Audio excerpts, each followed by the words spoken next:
Disclaimer: the content presented in this show is intended for entertainment purposes only. All opinions expressed are those of the host and do not necessarily reflect the views or opinions of any individuals or organizations mentioned.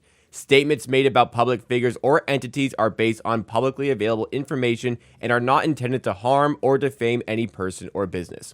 This show relies on fair use of social media posts, which are presented in good faith for the purpose of commentary and criticism. Viewers and listeners are advised to form their own opinions.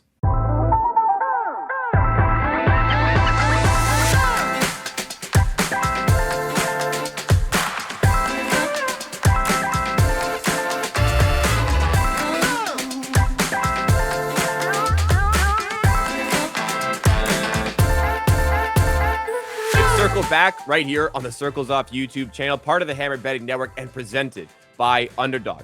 This is the show where we cover the latest and greatest from the week that was on gambling Twitter. But the problem is we had one show that went live Tuesdays, 8 a.m. Eastern time. And there was so much that happened over the course of the week on gambling Twitter that it felt like some of the content that we covered in the weekly show went a bit stale. So instead, we decided we're doing 2 of these shows a week, introducing the cast for Circle Back Fridays. We've got at the top right of the screen, Jeff Nadeau. Bottom left, we have Chris Deerkiss, also known as Flup No Lied, Flup on Twitter. And we have the ever-present for the Hammer, Joey Knish, in the bottom right of the screen. I'm Jacob. I'm usually the producer on the Tuesday show, but stepping up into the hosting role for this one here. And the promotion for this show kind of branded it as Circle Back 2, but I don't know. I'm looking around at the cast here, guys. I think this is Circle Back number 1. We could say this is the actual 18. This is where it's really going to happen. This is the new Circle Back. They'll probably have to spin off the old show into something else and get rid of those has-beens, especially Kirk Evans and what Feinberg have been going through. But no, good to be on with you boys. And yeah, this will be we'll have to come up for a catch your name here once we take over. Yeah, this is a well-established show for the Tuesday, but with the cast here, I think we can surpass what it is the Tuesday show. And I mean, I am on both, but I'll leave it up to you guys to see who can come up with the better show. But we'll jump right into things here, reigniting the beef. And let's just say that our creators here haven't always got along. Perhaps, I mean, possible they still don't get along. I guess we'll find out over the course of the recording today, but here's Joey Knish tweeting from 2021.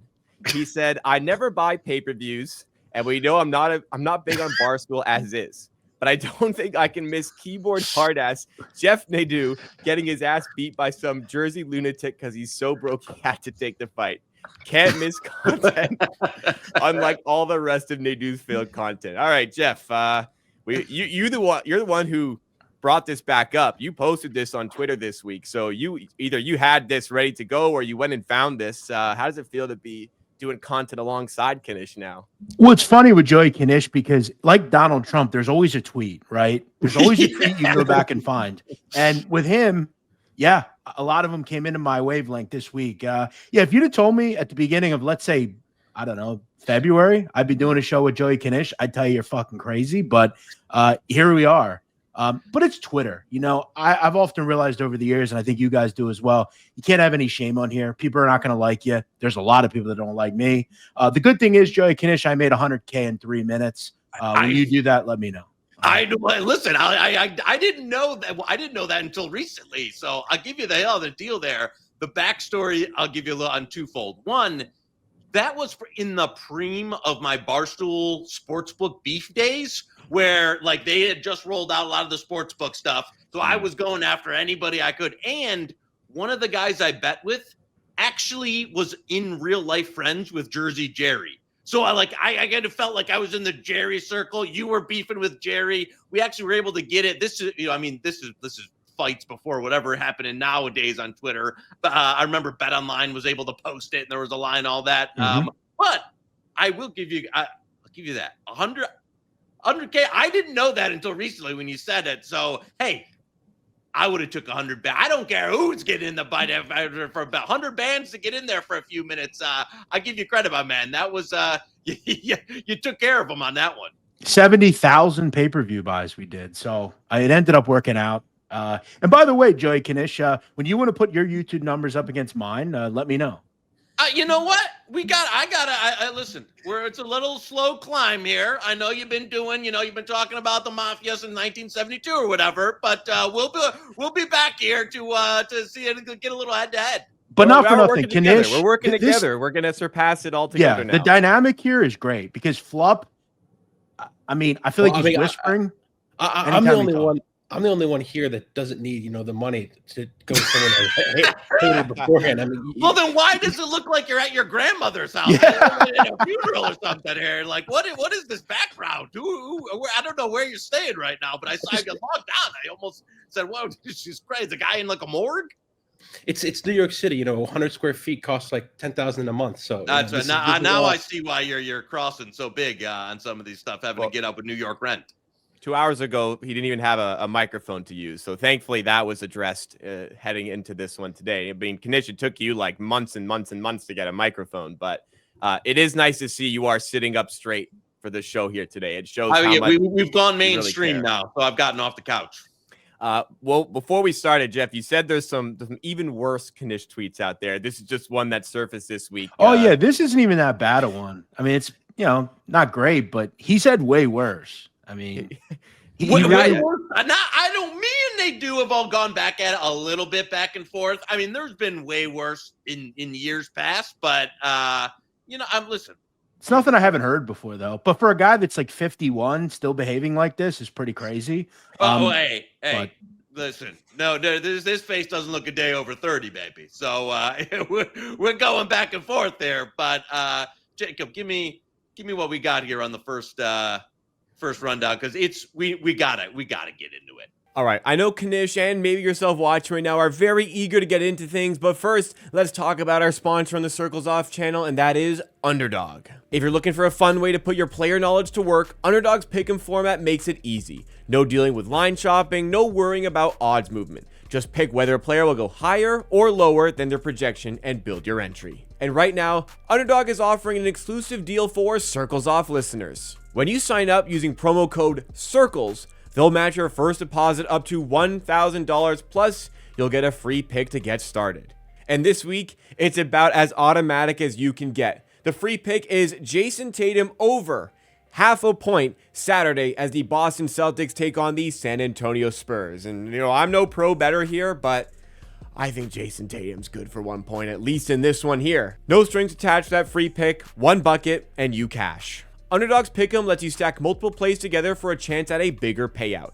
The more picks you add, the higher the multiplier. So whether you're going for a simple 2-leg play or you're swinging for a big one, you're always in control. It's fast, it's easy, and it keeps every game interesting. So don't miss out. Click the link in the description below and sign up with code CIRCLES and grab your deposit match and free pick today. Now, let's really dig into things on Circleback Friday.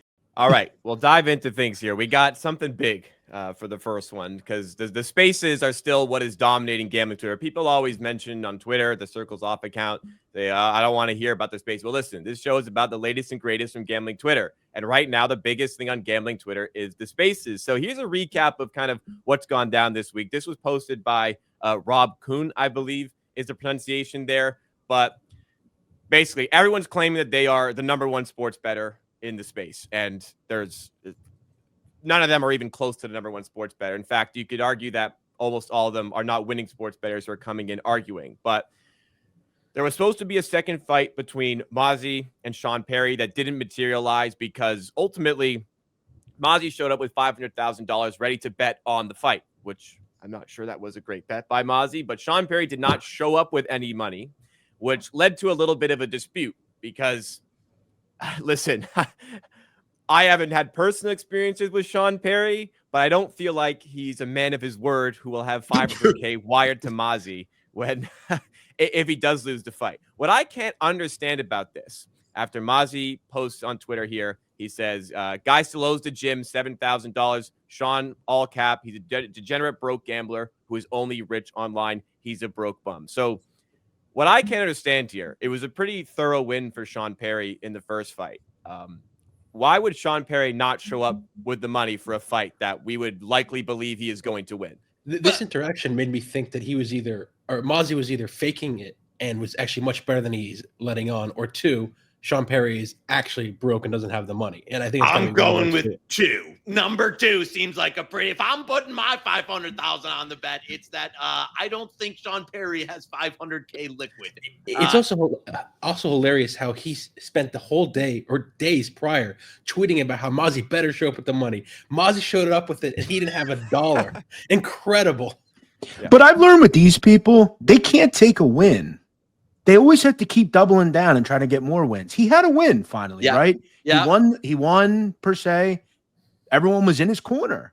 But it's no, let me just keep going and keep going, keep going. And the greed now, and these people within 24 hours have completely ruined any good graces they had for the last 24 hours.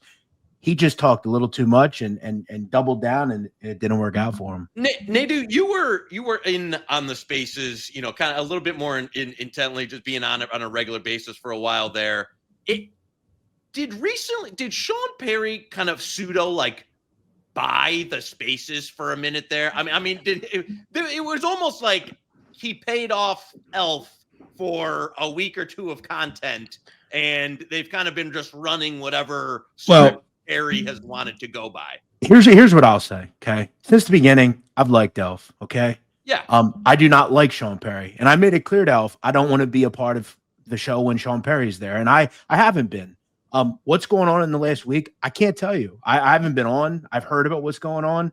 That's probably possible. It seems like Sean Perry is a guy who just buys friendships, right? And he's a very unlikable guy. I think he's definitely going through some things in his own head. This is a guy who goes to a club with his own mother. That was like, what, was she, why was your mom, who would go to the club? Why was his mom there? Was she paying for this stuff? Why would she go up there? That's the allegation. And how old is he? He's in his mid 30, maybe. Yeah, or older? He's about 30. I just don't know. I really don't understand I think Elf here, and we'll get into a little bit more of that. Apparently, he's 28. Okay, he's 28. That's about 16 years too old for your mom to be at the club with you. And I don't know where. I think Elf maybe has made a little bit of a strategic mistake here, tying himself to Perry and Vance. I don't know if you could say that yet. His show is still doing very popular. It's still doing numbers. That's fair. Great numbers. So as of right now, he's been getting all the clout he wants. It's been very popular. He did get $10,000 from Sean Perry for advertisement. If that's what you're referring to, Joey. But I think his show has still been a success. I have a lot of respect for what he's been able to build. Now, I do agree with Nadu. I think the past week has been a little bit overboard, and it's gotten too out of hand. And will it hurt his reputation? Maybe, but he's still doing great numbers. So, but even with, go ahead. Just one other thing. Even with Amanda Vance, I still think it's kind of funny in a way where it's just, will she answer something tonight? I can get by with that. But there's one person that I cannot stomach, and that's Perry. He's a narcissist at every level. Yeah, everything's about him. He's not capable of coming on to a space and saying, "Hey, how's everybody doing tonight? You guys have a good day?" It's immediately, "Hey, can you hear me?" And then he just goes into the same stuff time and time again. It's brutal. I think people just get tired of it. I was listening to the Amanda Vance thing, and she was answering some questions, and then Perry comes on, and it does exactly that. He says, "I do this, I do that," and then him and Rob Pizzola were having a back and forth for 10 minutes, and Amanda was answering no questions. It was what is this? Is this a Sean Perry show, or is this the Amanda Vance show? And Sean Perry had a bit of a crash out sort of tweet yesterday where basically he called himself a scammer. I don't have it saved up for the slideshow here, but he said, "Promise you one thing. These other scammers didn't wake up at 3:30 a.m. to get in their first 3 workouts of the day." Some Ashton Hall vibes with this one. "These guys don't have the work ethic like me. That's why they have to revert to scamming people on the internet. To become successful at anything in life the right way, you must outwork fucking everybody." So he starts out by saying these other scammers. So I am a scammer, and I am a better scammer than the other scammers. So that's Sean Perry coming from himself. But you guys talked about it. There was a little bit of pushback that came to Sean Perry, to the Elf Spaces recently here. We have some of the pushback, but there was also like a lot of people at this. There's the tweet here from Mazi, which has a picture, or it was actually a video of the altercation in the parking lot. Sportsbook Consigliere kind of came out of nowhere at Sports BK Consig saying, picture time from Vegas. Never seen anything like this shit in my whole life. Kind of on the outside, just watching all the chaos ensue. I really liked the photo, then gets a photo with Amanda Vance. But there has been a little bit of pushback. Fanboy 08603244 wrote a song about the distaste for the spaces, showing a little bit of animosity towards Elf. Spinfluencer had a very, very long tweet talking about how the spaces have kind of descended into a little bit of chaos, talking about how it kind of started out with, calling out scammers. Now Elf is starting to align with a lot of these people, and that Elf is profiting from both sides in the gambling Twitter divide. The thoughts, like, as much as it's a very long tweet, 82,000 people when I took a screenshot of this at a few hours ago leading up to the show, almost 83,000 views. And then also Book It Trent got involved saying, we really give attention to the wrong people on here. So there has been a little bit of pushback. Do you think that Elf's kind of reputation has taken a hit the last couple of weeks? I think, and I want to relate this to, like, we were talking at the beginning about did that fight and all these things. For instance, when I cover the mob, people all the time reach out to me and say, why do you give these people a platform? What are you trying to do here? I'm a content creator. My job is to create podcasts and content. And I think what we have to start to realize about Elf is, I think that's what he is trying to do. He's trying to become a content creator. And you're going to have to delve into some things that maybe you don't necessarily want to be in. And I think he started to realize that, the show initially was fun and we got views, but we could take it to a whole nother level by doing stuff like fights. And again, I see his brain in the way he's doing it. And I think people were just so used to how it was, but you're going to make a whole lot more money with fights and arguments and stuff like that. Yeah, I think the whole like Elf, you've got to lose that, like the spinfluencer like principle of we're going to call out these scams. That was never the intention, right? It was to grow his spaces and because he wants to get into the content space. And like spinfluencer, I know he jumped on the show one of the nights this week. Didn't go over particularly well. I think Elf gave him the boot. He got his feelings a little hurt there, and then he comes out with that diatribe. So I don't. If you're going to the spaces like this is like the moral high ground of gambling Twitter. Let's put all these people to roost. It's just you're doing it for entertainment. I will say though, the second time I was all in. The first time, I know our Circle Back One covered it this week. Like the original fight, the whole production, it coming together. I was in. I was locked in. The second time around felt a little, I don't want to say fake. It felt forced. I really wasn't that into it. I thought it was kind of a flop the whole second time they tried to get it together. And it appears they're trying to, again, to get it together. I think I'm kind of out on Mazi, Perry, 3, 4, 5, 6, whatever they're trying to do. I disagree with you there. Regardless if it was fake or not, it was still good content. And it was hilarious to me to see, like, what we spoke about earlier is Perry not showing with the money. That creates a whole content storyline. I thought that was great. And this Elf with the morals thing, like, first of all, Spinfluencer, anytime you post a tweet that long, it's terrible. If I see something more than like 2 paragraphs and it's not like something I want to learn about, I'm skipping over it. It was way too long. But with Elf and his moral high ground and everything like that, I have no issue with giving the scammers a platform and whatnot. But what I do have an issue with is people were asking tough questions, and Elf was letting them answer it initially, and now he's kind of blocked it. Like the Amanda Vance interview, he just blocked every single tough question. He had Man of the Library in there. We're gonna get to that one, by the way.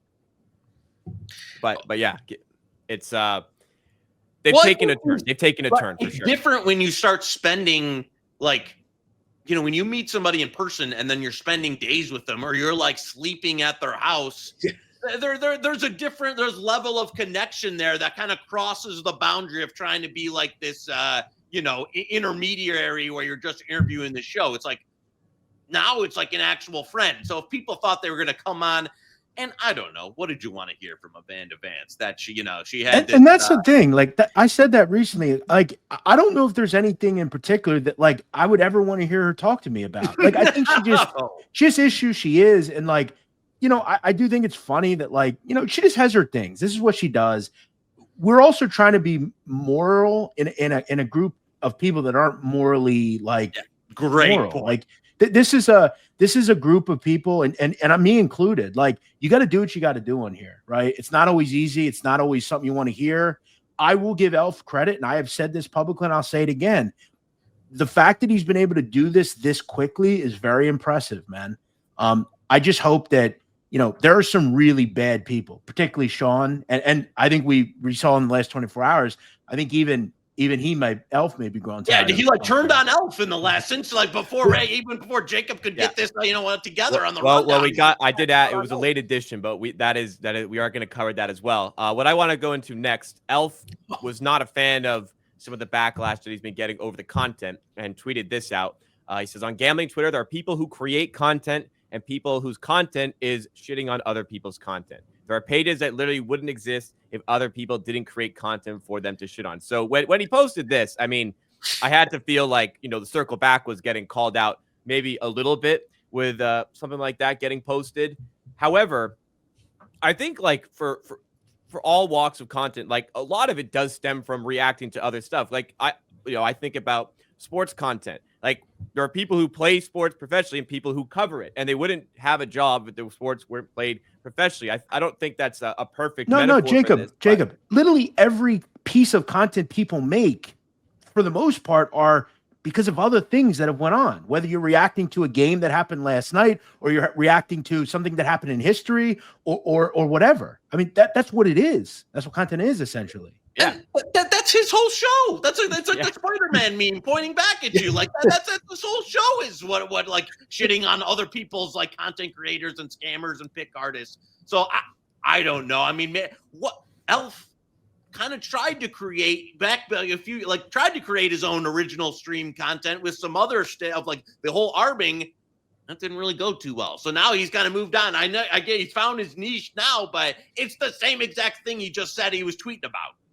I didn't understand that as well. The Spider-Man thing is the first thing I thought of. It's just like if all these scammers didn't exist that he could attack or have his guests attacked. What are you bringing on? And yes, our show is about his content, so he's got that there. But what is his show about? And also, I think he wanted to get all this credit for building the fights, and he wanted to hear all the positive things, but didn't like hearing when it went negative and people That's a great point. And that's when he posted that. You can't have it both ways. You have to respect it. People don't like watch Kim Kardashian as a role model. They watch her for the entertainment value. Yeah, and they shit on her. I want to shit on Elf. The last week or so is the first time. If you go to the comments on either his spaces or just the tweets he posts for the first month or plus of his show, it was like, Elf, this is great, it's phenomenal. First time the heat has kind of been in his own kitchen type of thing, of where he's getting a lot more hate. He's getting a lot of people are tagging him saying, you're a fraud, you're a scammer, and that. And you know what? Like when you're reading a lot of that and you're chronically online, as you kind of have to be, as we all are in this show, that starts to, I think, get under your skin a little bit. He needs to go through it. And if he goes through it and he accepts it and says, okay, I got to accept the good and the bad, I can't let it bother me. I mean, I want to make this clear. At one point, Joey Knish and I have said some bad shit to each other. But I'll tell you right now, I'm sure Joey Knish slept fine that night, and so did I. You just have to. Of course, you slept nice. You got $100,000. Well, no, but even way after that, you guys had beef 2 weeks ago when he said you couldn't run a mile in 8 minutes or whatever. Exactly. But no, I mean, that's the same. Like you gotta. I totally agree with you. Where like if you're gonna do public content in any forum, the bigger it gets, there's always gonna be people that are shitting on you or bringing you down or saying negative stuff. So. Yeah, I agree. Like he's got to start taking or just ignoring it. And do. I always say this when it comes to content. Okay, I could find tomorrow the cure for cancer. Okay, we can agree that is a really great thing. But there will be someone on Twitter that will whine and say, You fucking fat fuck. Yeah, You didn't do it yeah, fast enough. Yeah, You didn't do it quick enough. So many people died, you know? My uncle's a cancer surgeon. You just cost him his job. Fuck you. Yeah. Yeah. It's you're always going to have someone upset at you. On Amanda Vance, you guys, you're itching to discuss that previous tweet that I pulled up, by the way, which was the one about the people who just create content to shit on other content. That was actually a reply to this tweet that Elf had about Amanda Vance. So he accompanies the tweet with a photo of Amanda Vance either sleeping or passed out in the back of a taxi or a car after their supposed date at the hockey game. And the plan was for after the game, they were supposed to go back to one of their houses or a hotel to do a Spaces, and Amanda Vance was supposed to do a Q&A. People were upset that the Q&A didn't end up happening because apparently, according to Elf, she had drank too much the hockey game, and when they got back, she locked her door and wouldn't come out and wouldn't do the Space. And when she did come out to get something to drink, she refused to do any of the questions. So people were upset about that. Elf had a very interesting reply to that, saying, oof, I feel awkward even reading this. I can't believe he actually tweeted this. This is a message to idiots on gambling Twitter who have never been on a date with a girl and then woke up and decided to talk shit on my name. When a girl is drunk and doesn't want to do something, you don't force her to. That includes a live stream in front of over 1,000 people. Yeah, this one caught a bit of heat. I don't know. How do you guys feel about that? What Elf said there? This is very hypocritical in my point of view. Is he spent weeks hyping this up. He was going to Florida. He was going to do the Q&A. And I kind of agree with Nadu. I don't want to hear about like Amanda Vance's life story. What I want to see is an interaction, like someone asking her a question and she's squirming or giving an idiotic answer, and it's a funny interaction. That's what I wanted to see, and that's what people wanted to see. And it was very hypocritical to hype it all up. He gets the show, and then he doesn't do the Q&A and doesn't comment anything about it. He didn't send any other dates like, hey, it's going to happen in a day or two. And then when it did happen the next day, he had Man in the Library blocking all the difficult questions. And Man in the Library was like, well, let's hear about how she was a cheerleader for the Dolphins. I don't care about that. Like, I want to see some funny interactions. Yeah, I don't know where, like, the Vance stuff, I don't know why he hitched it away. Of all the girls that are in the, the sports betting Twitter space, I don't. Also, the whole, like, like the trying to, like, you don't force a girl to do. Number one, she's drunk 24/7. She wakes up and she has a 12-pack of Miller Lite. I've never seen somebody like this. Is like, I mean, maybe you should have dropped her off at a facility or something. There was that photo of Elle, Sean Perry, and a few people at a boardroom table, and it seemed to be just a candid photo, and there was a Miller Lite. Yeah, it's like, right. It's right like in 8 front of a.m. They're Amanda having a meeting. She's double fisting Millers. Everyone else is having like orange juice and like breakfast, and she's having like I want to feel like I don't know. I didn't. Credit. I want to feel like that was like planted, like staged, but I don't know. I can't give. I don't think I can give them enough credit. Staged, yeah, I gotta tell you, there's a lot of stuff in this story that's staged. I don't know if Vance's consumption is staged. We talk a lot about Elf as like kind of a glazer in these spaces.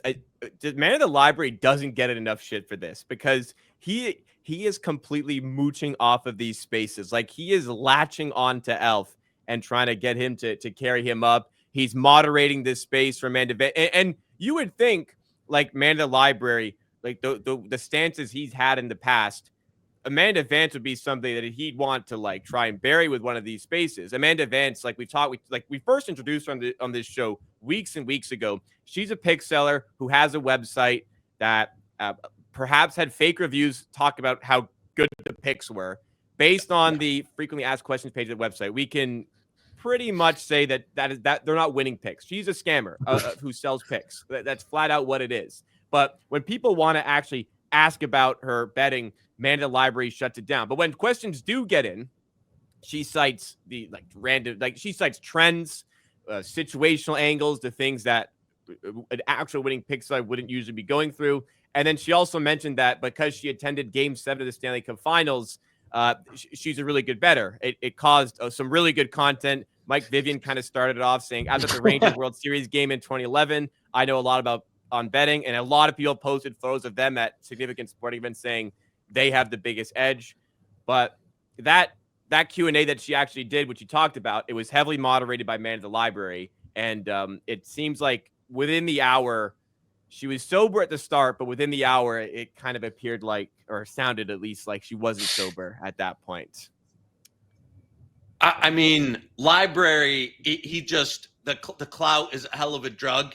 And I think he, you know, also, I'll be honest with you, I don't know if Library, like when he got into the penthouse the first time around, the guy looked like he, you know, and never, you know, stepped inside a place that had, you know, carpet and drapes before in his life. So I think he's gotten a little bit of a taste here of, you know, some attention. He's able to go to some nice places. He's eating, you know, having lunch with, you know, Bryce Hall and that, and gambling with them. So yeah, I think the whole Library, he's really living on this sauce. Notoriety is a hell of a drug. Okay, Yeah.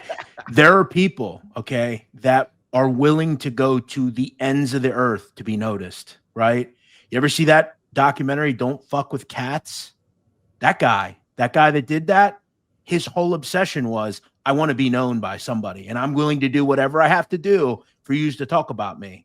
Now, these guys aren't doing that stuff, but notoriety is big, and it happened real quick for some of them. It's just going to be about how they go now, right? Because they got the platform. But yeah, Library, I mean, he's another one who I thought had a real win with the whole bathroom thing. Yeah. And then he's like at the table with them, like yucking it up, and be like, he should have just, you know, exited, stayed right there, and just kept it going. And now it's like, oh, you know, me and Gree, we go way back. So yeah, I agree with you. Where he could have just took the win and you know, headed out, and instead now he's, you know, he's part of the table there. You know, have sipping on, you know, orange juice with Amanda. Here's what I think all these folks need to do. I think they all just need to go home for a couple of days, Yeah. get some sleep, and survey the situation. Get some sun. You know, I think that would help them all immensely. Alone, not by It does. by Yeah, I was themselves. gonna say, it seems like they're just trying to keep this running, like this whole, like, we're just gonna keep it churning, like we found something here, and I'm not sure where it exactly leads, or leads to anywhere like big. But Kanish, you know this.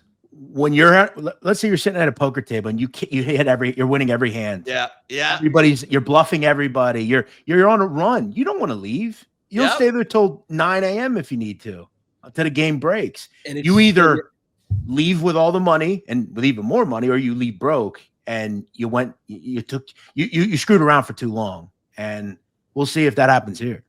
It's still yet to be seen if it's going to be a failure or it's going to keep rolling. I mean, everyone keeps saying this is the end, but yeah, the end of the Elf show, and then there's 1,500 people watching. Exactly. So you got to respect the hustle. I think he's got a great hustle mindset, but eventually he'll push it too far, or maybe he won't. I think though he is, and I think like all of us, I think he is tired of Mr. Perry. I think he is.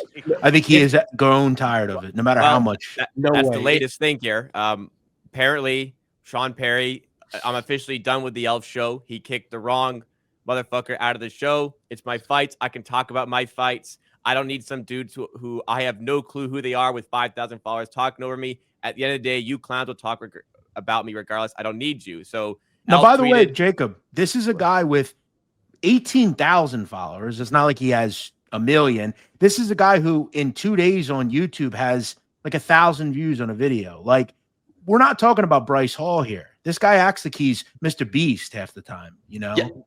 Yeah. I would, and you know what? Even if some of this is stick or played up, you mentioned it off the top. Perry is the level of narcissist that he will step no matter who it is. Probably his own mother in the club. If he didn't pay the tab, he'd probably say she ran out on it. Like, he will stab anybody in the back for content, for clout, no matter what level it has to get to. And I mean, this is another example. A blind and deaf person can see that he needs this way more than anyone else needs him. Yeah. I don't. I agree with that, but I don't think Elf is necessarily done with Sean Perry. I mean, this is the 14th I time agree. he banned someone, and they've come back every single time. And you're telling me right now, if Perry and Mazi actually put on a fight, the Elf wouldn't show up and Elf wouldn't stream it. I mean, let's be real here. He would be there for the content. If Sean Perry can provide content, Elf will have him back on. Here's what I would do if I were Elf. As someone who did this, right? If I were Elf, I would try to personally fight myself, because he could take that. Yeah. And you know, who better to fight him than Elf? You know, I mean, that would be humongous. That I think feel like it's kind of too early. Because, like, you got to be somebody safe. Yeah.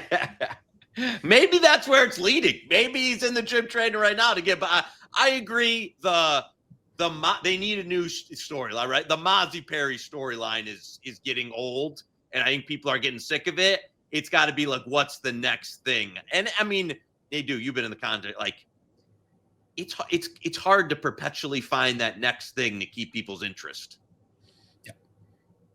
Yeah, I mean, it is, but I think you also have to. The good thing about people that do content, the good people that are built to last, you cannot force things. You have to just, because people see through that, right? They see through like, oh, this is staged or whatever. And I think that's why a lot of the TikTokers you see, like, they are cool for a while and then they just kind of, well, you have to be like, you got to be natural with it.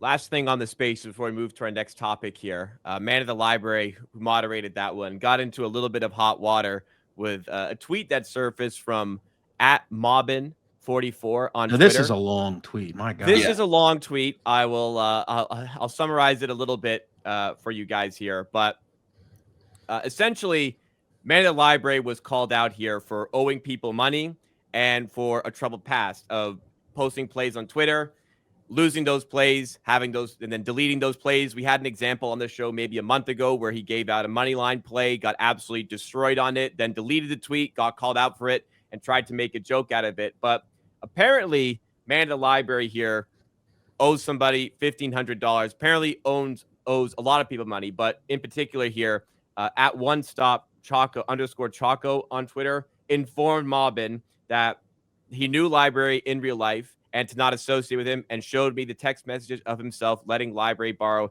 $1,500 and then getting ghosted. So I think, like, just basically, like, everything I've seen of people who have personal interaction with Man of the Library are completely aware that this is somebody that you should stay away from. And Kanish, you've said the same as well.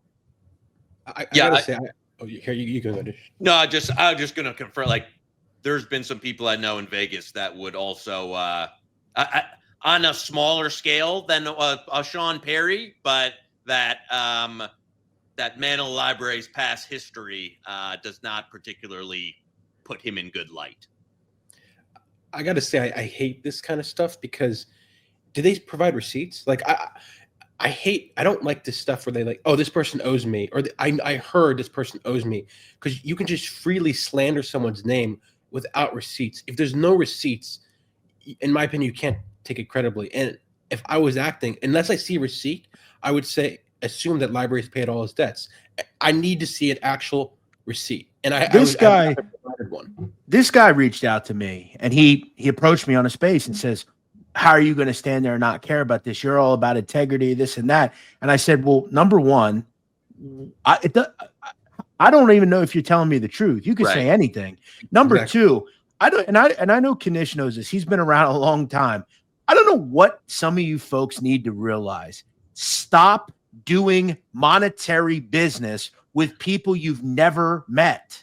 Okay? Because it's real simple for a lot of people on here to just get rid of their account and start a new one.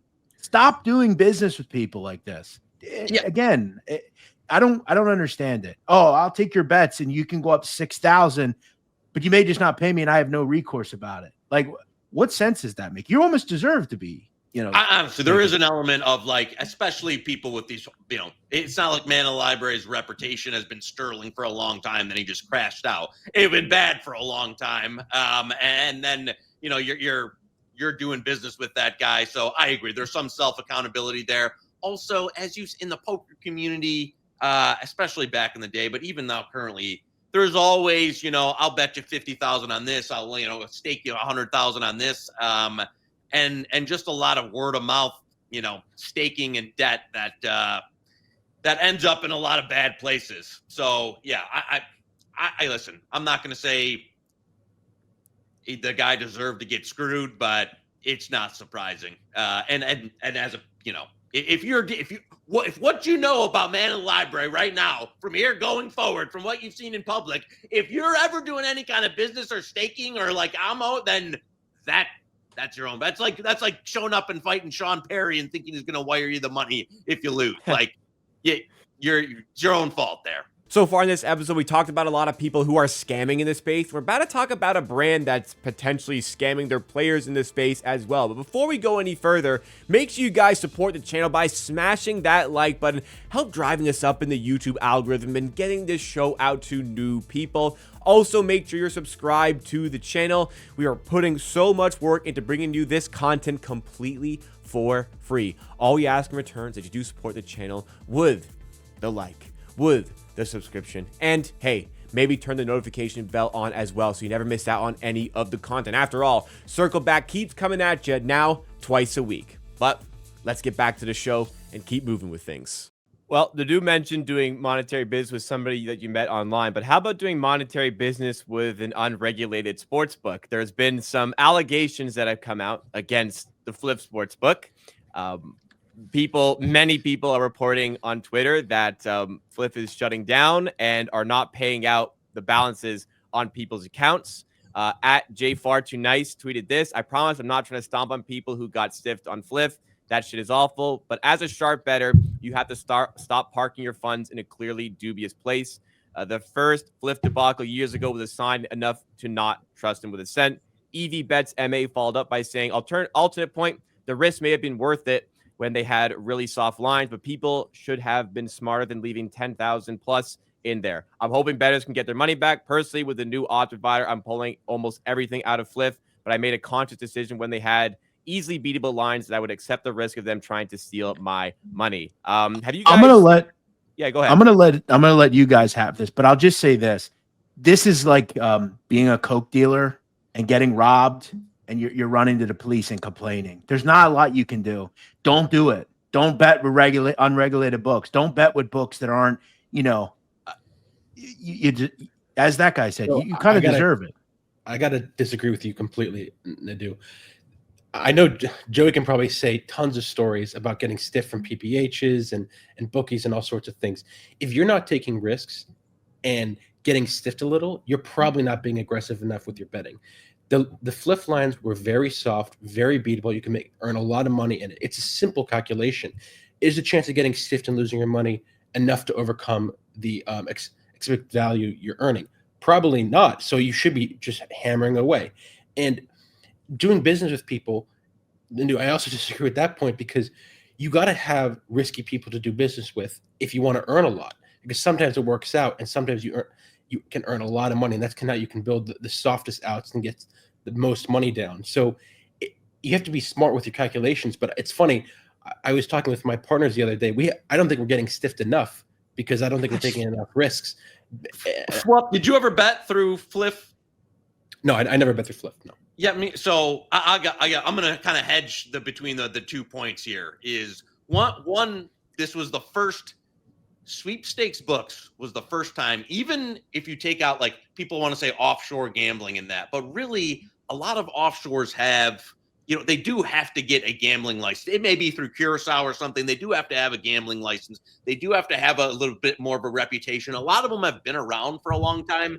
The sweepstakes books was the first time in kind of like what I would say my professional betting career where I thought there was legitimate risk of something like this occurring, where there is they have no gambling license. There is no regulatory body for these. There is really no, I would call public discourse around, like, who's backing these companies, who owns these companies, what are their financials. And when the things started to go a little south there, it seemed like they were leading up to a point here where what you've got recently is, how can we figure out a way to not pay out some of these people that have really run up a balancing on us. And it's like, boom, if you like, it could be as simple as if you've used the same IP for 2 accounts, you were multi-accounting, we're shutting down your account, we're terminating, you violated our terms of service, there goes your balance.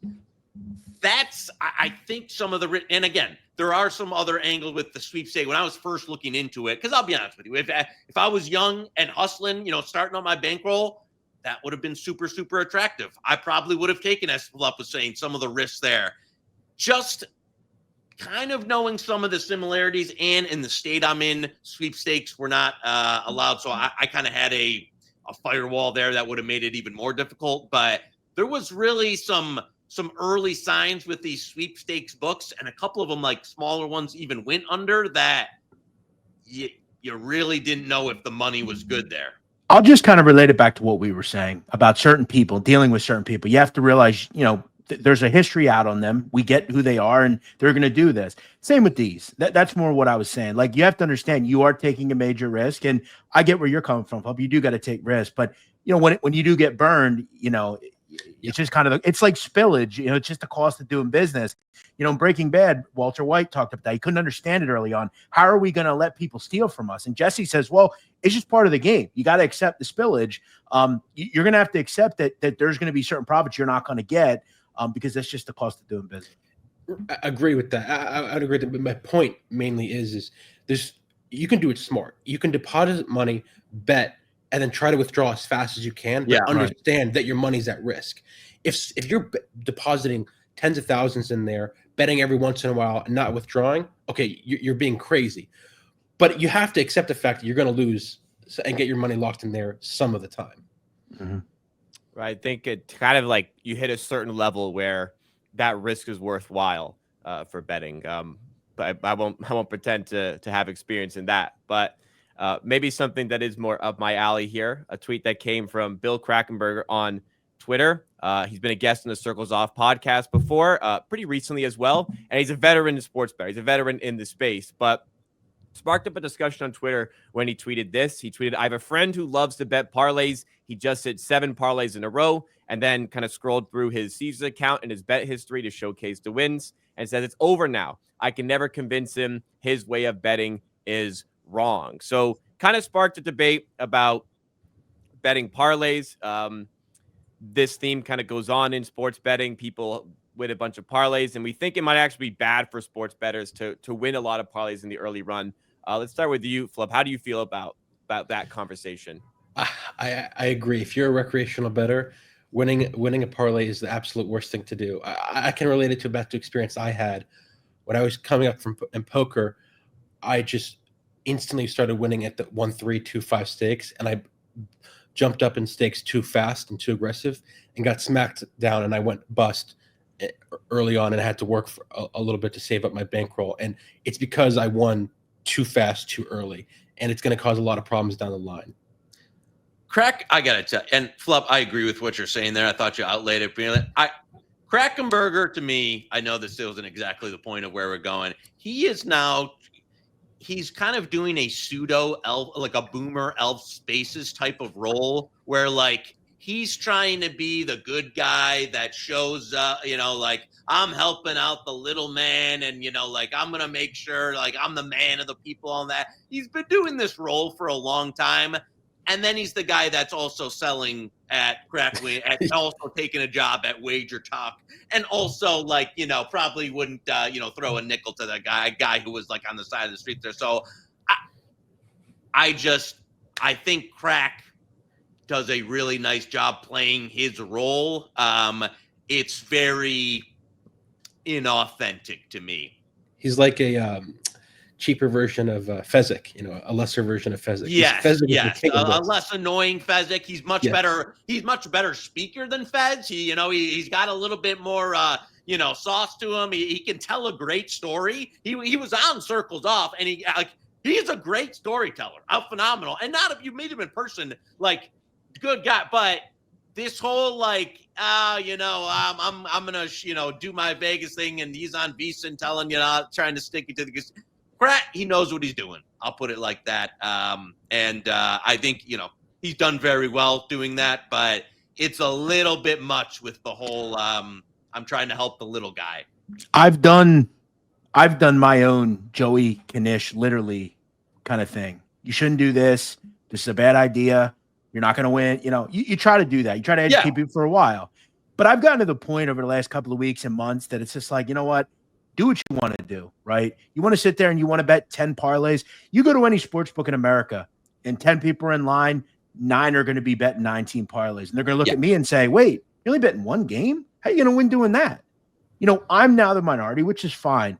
But I'm done sitting here trying to beat Joey Knish, the character, because people are going to do what they're going to do regardless. They have to fail. That's just the truth. Just like Fluff talked about. He went up and bet, he got into 5-10 or 10-20, whatever he was doing. He got crushed and he had to get smacked in the fucking head. Yep. And went back and said, I learned. These people have to literally learn. And, there's plenty of resources. You either listen or you don't.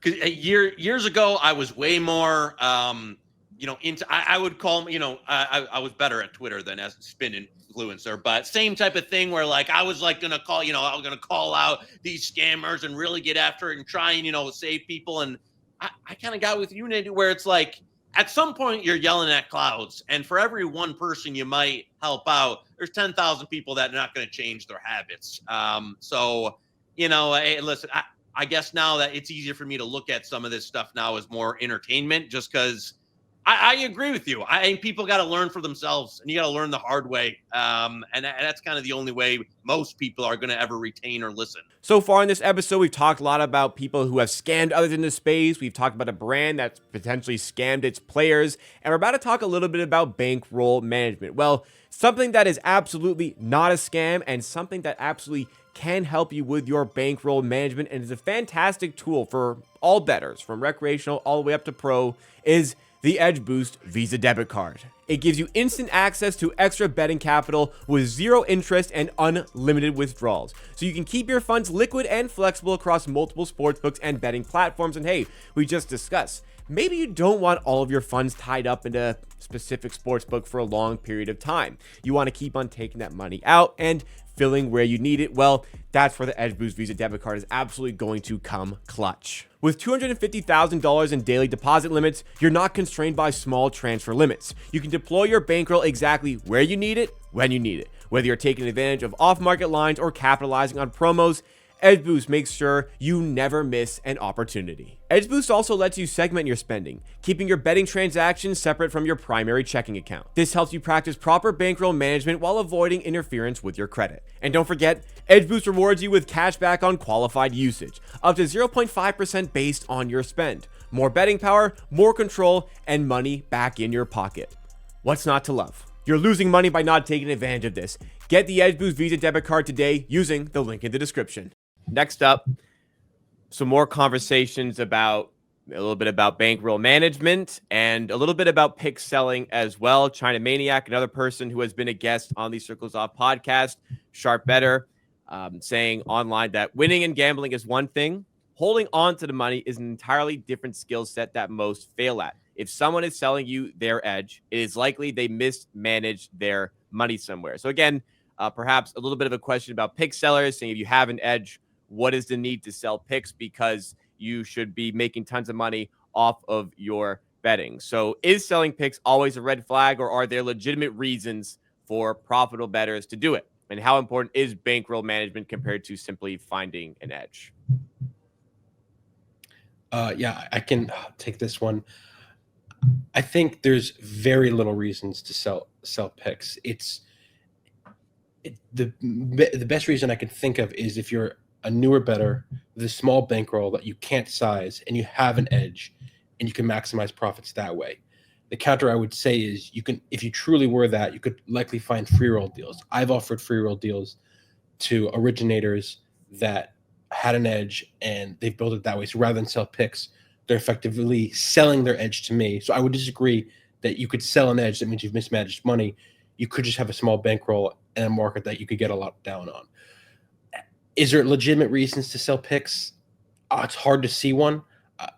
Either the person is not good enough to scale, possible, or the picks aren't winning. Well, I'd say the other piece of it is just I've seen a lot of people, when you say mismanage their money, that's what I agree with. They thought either they were making, they thought the gravy train was going to last forever. I mean, there's been some years, like, forget a couple of years where I had absolutely great years, and now some of the low hanging fruit has dried up, and some of like the easy liquidity at books has dried up, and this year I'm not going to make as much money as I did 2 years ago, 3 years ago. I can already tell that. So I think some people you kind of get used to, like, being in sales. Like, if you're a sales, sometimes you're going to have a few hot months, hot quarters go up, but you need to keep your lifestyle at a moderate level and kind of bank that extra money. Where people you see it where you want to go live like Sean Perry, you're going to run out of it real quick, and then you're having to do desperate stuff. People get desperate, and that's how they end up blowing it all or going broke or owing a bunch of money out on the street. Is they kind of push it a little too much, or they don't realize, or they adjust their lifestyle to always making that high end results there, and either some negative variance comes their way, or the edge dries up, or some outs dry up, and then all of a sudden you're in a real bad situation. But they do. I know you're I'll explain this on the flow. Yeah. So here's how I look at it. Okay. I have an innate ability to tell stories and to explain things. Okay. I am a content creator who gambles. I've never come on the internet and said, I am a sharp, you're going to win all this money betting me. I barely even advertise. Okay. At the end of the day, there are two things I handicap: college football and college basketball. There are 364 teams in one, 134 in the other. And most normal people that you see at sportsbooks don't have the time to sit there and go through it. I have a schematics top-down approach that I feel is worth when I sit there every day with this mic and go through the card for these people each day. I tell them why I would do this, why I wouldn't do that. And they ultimately do what they want to do. I think there's a value in that. Am I going to sit here and tell you I've won every year? Nope. I've never claimed to. I win, I lose. And I will say at this point, I don't think I've ever gotten it. I didn't think I'd ever get to it. But even experiencing some of the things I've seen on here, in the last month or two, I don't know that I want to be included with people like that, to be fair. Because I think there are a few really good people out there that do know what they're doing and do maybe help certain people. That said, I feel like in a way I'm kind of in a group that I don't want to be in anymore. Do I feel I should sell picks? I think I can make a case for it, but I get where you guys are both coming from, 100%. As long as you can honestly say, and if people ask, are these picks winning long term? If you say probably not, or I can't guarantee it, that's reasonable. I hate the people that sell picks say, hey, you'll win with me, and then they can't provide documented records. They don't have anything like that. That's what I don't like about it. If you're saying, I'll give you recaps, I'll talk about what I'm thinking. I don't know if my picks will win.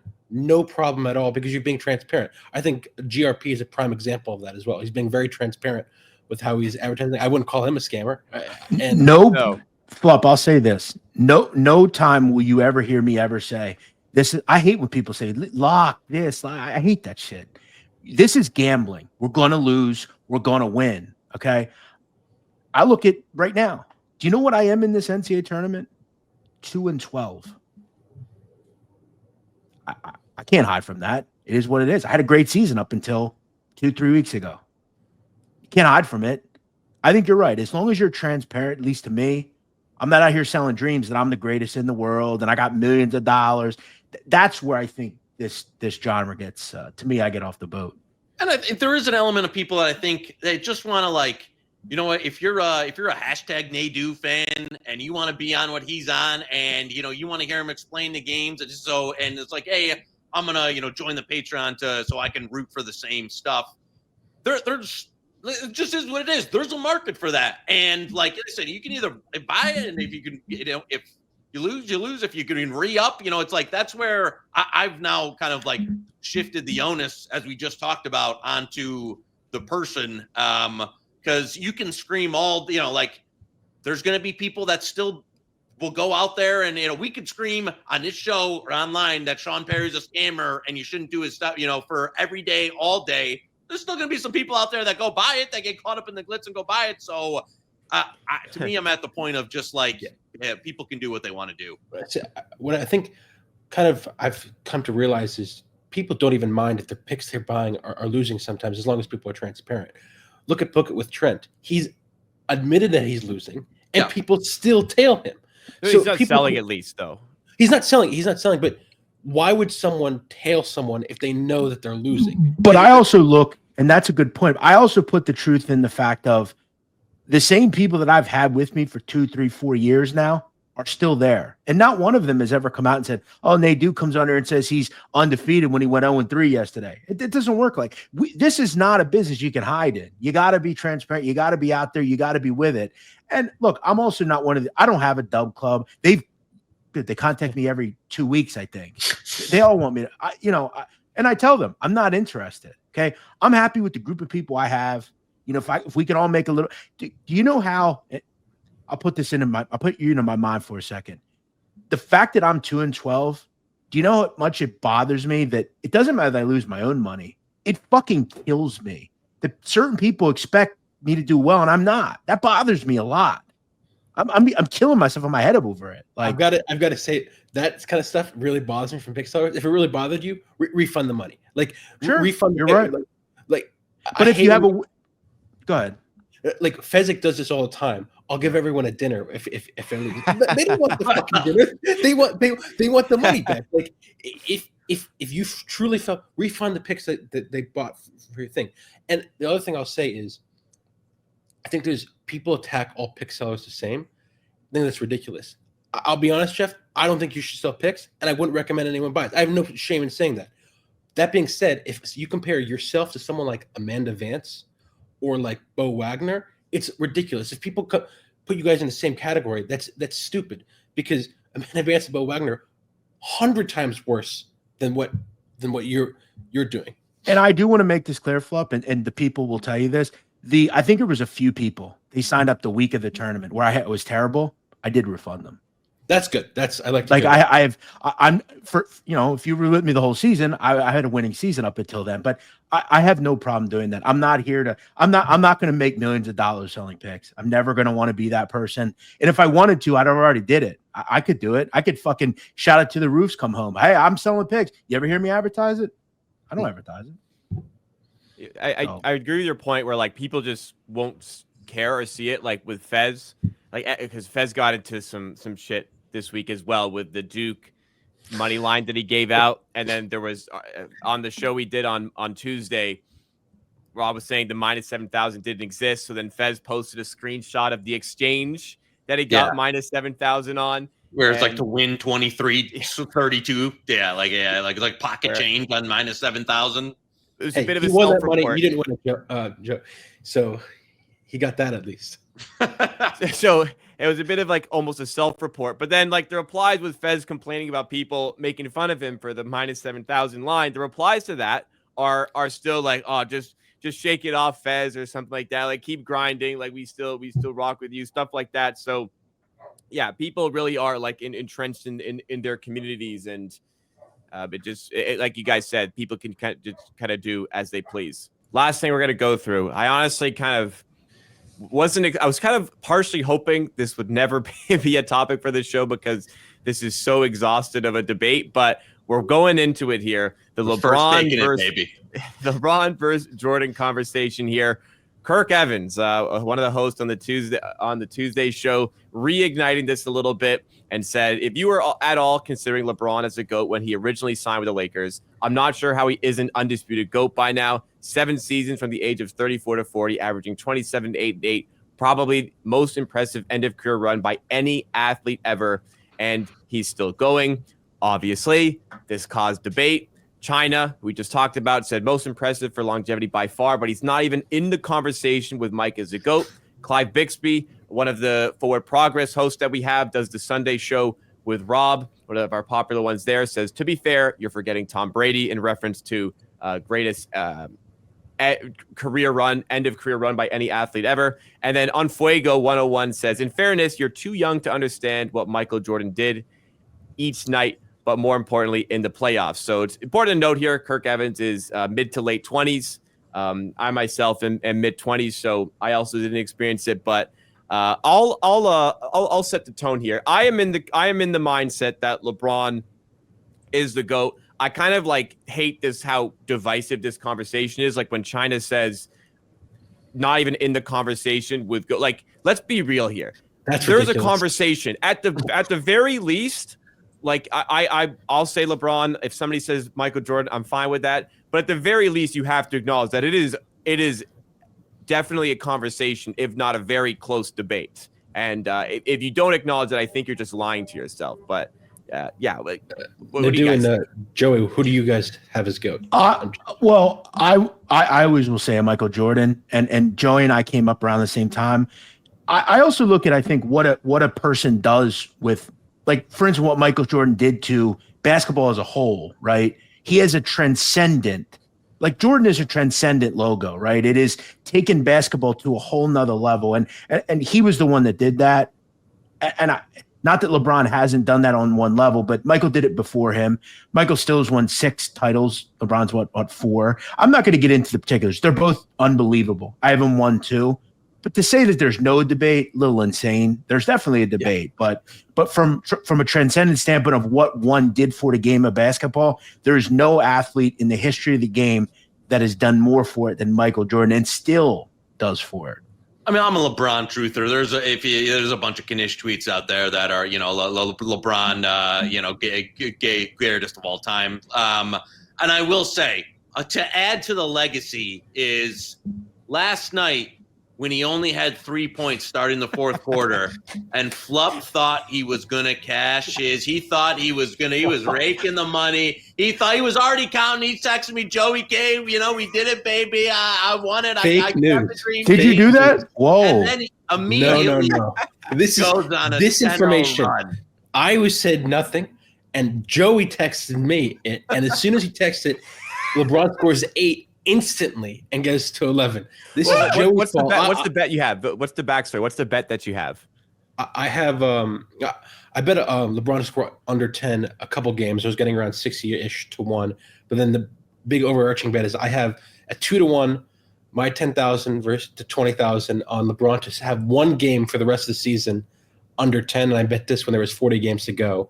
This is with NBA Green Beans on Twitter. So yeah. I was praying for that content. The funny thing there is, one, he's actually gotten hurt mid-game already. Like in the season, he just already had the 10. Yeah. He got hurt, and then this one he gets 3. How cognizant? Because we have our opinion on LeBron, MJ here. How cognizant of the streak? I saw you tweet about it a little last night. How aware is he of this streak? Definitely more aware than I thought initially.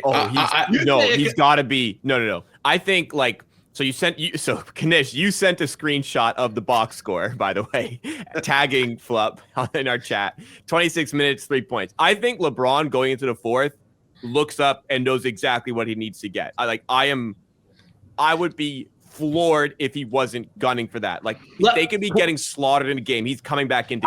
Let me play out a scenario. Lakers are up 40 or down 40. The fourth quarter starts. He only has the 3 points. Is he going every for shot it until he gets to 10? I still am not sure in that situation. I don't know.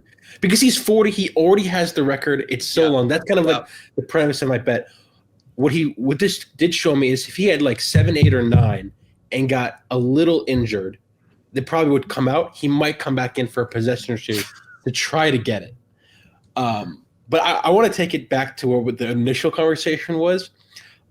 I'm a little biased. I'm a huge Jordan sneakers fan. I have a big Jordan shoes collection. I think Jordan is the GOAT. And the thing I didn't like about Kirk Evans' tweet is my interpretation of GOAT is who gives you the most odds to win a championship. And what I would say is like I'm a bigger football fan, but I would relate to football where it's who do you think has a better chance of winning you a ring? 5 years of Tom Brady or like 10 years of Ben Roethlisberger? I'm not sure. I would lean towards the superior athlete.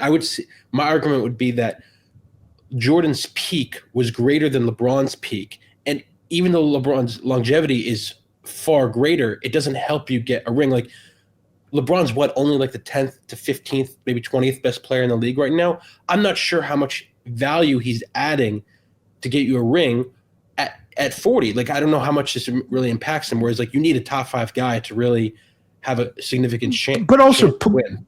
Remember, LeBron's played what 20 seasons? 21. Yeah. Michael played about 14 at a high level. He retired in 98. Averaged what 28, 8 and 5, I think. 30. He averaged over 38 a game. Yeah, right at the end. Yeah, but again, he's done it in 14 seasons. He won 6 titles. LeBron's been 21 years and won 4 titles. And again, we don't know when LeBron's going to leave. I'm thinking after this year, it's probably going to get less and less. Look, it's a different game for 5 or 6 years. Right. This will be the year he slows down. But what I'm saying is, if we take the last 7 years of Michael's career, which was his peak, I mean, I would imagine average wise, he's having a better last 7 years than LeBron, right around there, right?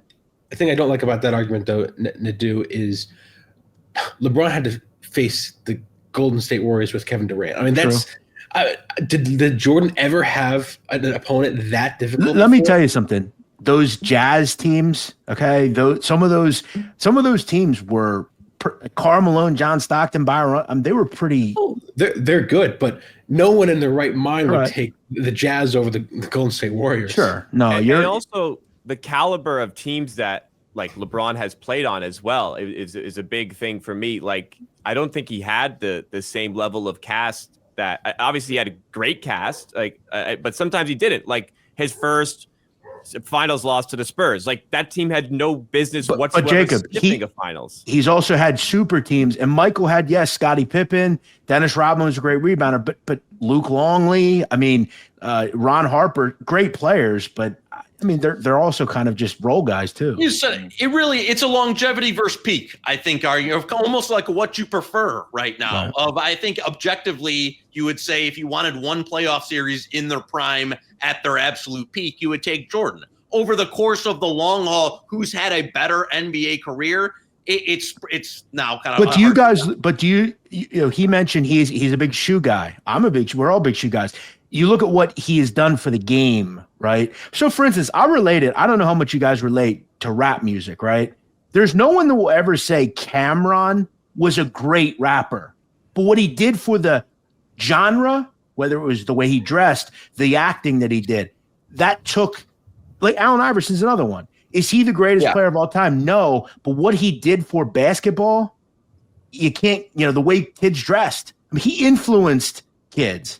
Michael did that I'm not sure LeBron did at the same level. So, yeah, but I'm looking at GOAT as more basketball. Does it make me have a chance to win a ring? That's the only thing I care about. Right. I think Jordan is a slight edge there, but if it's 1-2, China's tweet about it not even close is just ludicrous. It's very close. My like kind of shifted because I kind of grew up I'm 25, so I grew up with it was just standard that Jordan was the GOAT. But then as you get more and more years of LeBron, it kind of started to get closer and closer. What kind of put it over the top for me, and I'm a Toronto Raptors fan. I do like Toronto Raptors content. So, you people might think it's the LeBronto era that kind of crushed me, but it's actually the 2018 series I saw LeBron play against the Pacers, where the Cavs were just a disaster that season. They traded their entire team midseason, completely reshuffled. And in Game 7 against the Pacers, I think he played 46 minutes. He might have played all 48 minutes or something, but very small rest, if any rest, in that game. And that team had no business competing at all in that playoffs. And he literally carried this random team through that game and all the way to the finals. And they get to the finals. They got absolutely plowed by the Warriors, but who wouldn't get plowed by the Golden State Warriors at the time with Steph Curry, Klay Thompson, Kevin Durant, Draymond Green. So that his ability for me to make his team better, nobody has ever made the players around them look as good as LeBron does, because he just elevates everything around him so much. And he does that to a greater degree to me than Jordan. Granted, I never watched him. So I agree with peak ability. But Jordan's probably there, but LeBron's ability to make everything around him better to me puts him at the top. But you also look at people like Kobe Bryant, who did certain things no one else has done, quite honestly, other than Will Chamberlain. Kobe Bryant dropped 81 in a game, for God's sake. Kobe's very overrated, though, in my opinion. I think, unfortunately, I'm not saying he's in this conversation, but there are certain things about certain players that you just have to take notice of. So we have 2 LeBron guys here, Kanish and myself, and we have 2 Jordan guy as well. But at least we can all like be civil and have the understanding that it is a conversation. The debate thing is not true. It's a huge debate, and it's very one too. And at this point, it's reasonable to have either as one. Whereas, like you said, Jacob, 10, 15 years ago, it was unreasonable to have anyone but Jordan at one. Yeah, this is a tweet, by the way, that I want to reference before we end off the show here. This is from 10 years ago, May 25th, 2015. LeBron is 30. This fuckery won't go on for much longer. Thank God. Well, 10 years later, LeBron is still going to make an all-NBA team. That had to have went viral, that tweet, right? Oh, yeah. Oh, dude. It's like people just bring it up all the time. I simply Googled LeBron is 30, thank God, and this tweet came up as a first result. It's received quite a lot of and you figure that guy probably got literally nothing from that. Like, think about now, if he was monetized, that tweet, he'd make a bunch off that. That's one other thing I want to bring up, which I think with content, we've monetized everything, right? So you have the reasoning to every tweet you put out to constantly fish for engagement. And we've gotten to the point where we just pay people for everything. So it doesn't surprise me that there are people that put these insane tweets out because now there's a reason to do it. Now I don't understand what this guy's was in 2015, but I kind of feel bad that he was a LeBron hater who was happy that he was riding off into the sunset after leaving the Miami Heat. Little did he know LeBron would. Well, I actually tweeted once one of the most historic wins ever in 2016. I tweeted once that Luke Falk was the next Tom Brady. I actually said that once. So.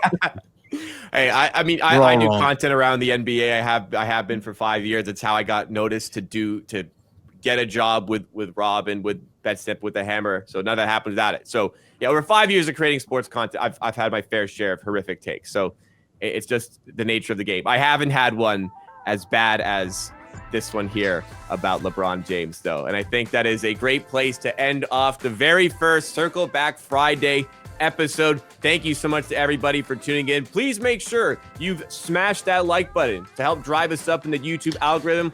Also, make sure you're subscribed to the channel as well. We have shows 3 times a week sometimes. We're live every week on Tuesday at 8 a.m. with Circle Back with myself as the producer role for Rob, Kirk, and Jeff Feinberg. But we also have this show now Fridays, 8 a.m. Eastern time as well with myself. We have Flup, we have Kanish, and we have Nadu with us here. We also sometimes have these Circles Off interviews on Thursdays at 8 a.m. So much great content here.